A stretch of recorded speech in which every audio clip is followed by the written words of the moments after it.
jaahil waa maxay jaahilnimo ereyga jaahil amaba jaahilnimo guud ahaan waxaynu ku qeexnaa qofka ka leexday jidadkii Ilaahay subxaanahu wa tacaala u jeexay ama iska dhaga tiray inuu barto aqoonta Ilaahay siiyey haddii ahaan ama caalami ahaanna waxaa lagu qeexaa ruux aan lahayn aqoon uu dabka kaga beedho haddii aabaydma muuqaalkana waxaan kusoo qaadan doonaa jaahilnimada iyo dhibaatadeeda iyo weliba astaamaha lagu garto qofka jaahilka أنا العبد الذي كسب الذنوب وصدته الأماني أن يتوب أنا العبد الذي يضحى حزينا على jahligu waa aabaha xumaanta oo dhan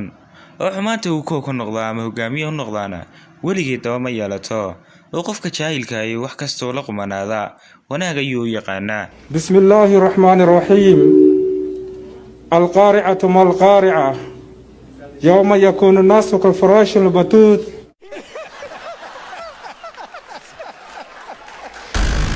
ما شاء الله صدق الله العظيم وصدق الكافرين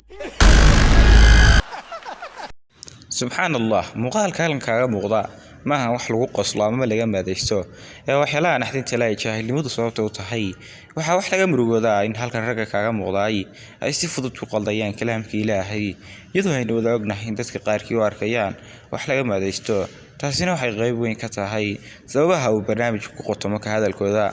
waxyaalaha aynu dheelsano ama fudaysano waxaa ka mid ah markaad maqasho qof weyn oo gadhiga fuul leh oo odhanaya war anigu garanmaayo oo dadka garanaya weydii oo maadhoodu ma bahal baa tahay ajiib waxaynu ogsoonahay baryahan dambe uu jahliga aad u soo badanayo maxaa yeelay waxa ugu badan ee social media ku aragnaa waa qof kale wax ka sheegaya ama cid kale oo ku aflagaadeynaya meelaha dadku kulmaan isagoo soo arka inuu isagu ku saxan yahay taasina waxay daliil u tahay dunidina ay gabagaba tahay sidii Nabi Muhammad sallallahu alayhi wasallam hore inuu sheegay in calaamadaha qiyaamaha ay ka mid tahay in jahligu bato dadka helo cilmiguna ay yaraadaan hadaba mid ka mid ah qisooyinka aynu uga shadal qaadanayno dhibaatada jahliga ayaa waxaa ka mid ah waxaa jiri jiray nin boqor ah waxba akhriin waxna qorin kaasi ay mid isu dhawaayeen oo akhriyi jiray waraaqaha maalintii dambe ayaa boqorkii ninkii canaantay ama ku qeyliyay kadibkii xogaaga yaqaan waxa uu go'aansaday inuu gabi ahaanba iska daayo akhrinta waraaqaha oo boqorku akhriyayo maadaama ay ku yar yihiin geyga dadka aqoonta u leh maalmo kadib boqorkii waxa uu timid waraaq ka socota boqorkii kale ay shuraakada ahaayeen waxayna noqotay in ninkii akhriyi jiray loo dalbo ninkii waa u yimid sababtoo ah ma diidi karo wuxuuna go'aansaday inuu wax kastoo meesha ku qoran uu dhanka kale u rogo wuxuuna u sheegay boqorkii kale soo qoray inaysan wax shuraaka ka dhaxayn xoolihii uu ka hayay inuu dhakhsale ugu soo doonto boqorkii soo waxba uusan inta u cadhooday ayuu isaga iyo ciidan badan u gurteen si ay xoolahooda hadal yaraan ugu soo qaataan markii ay gaareen dhulkii uu boqor kala deganaa oo jawigiisu degan yahay ayay bal xoogaa istejiyeen kadib markii labadii boqor kulmeen ayaa boqorkii duulaanka ah isagoo wejigiisa cadho ka muuqato hadal kulul ku yidhi meeyo xoolahaygii wax la aamini karo ma tiide dood dheer iyo dagaal kadib waxaa loo fadhiistay xaajo warqadiina si dhaqso leh ayaa loo keenay markii hortiisa lagu akhriyay warqadii ayaa caddaatay ninkii wax akhriyi jiray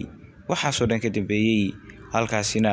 uu naftiisii ku waayay haddii boqorku aqoon u lahaan lahaa keliya si wax loo akhriyo waxaasoo dhaniba ma dhaceen waana qiso inoogu filan dhibaatada ba'an ee jahligu leeyahay haddii aynu isniraano ka sheekeeya ma soo koobi karno dhibaatooyinka jahliga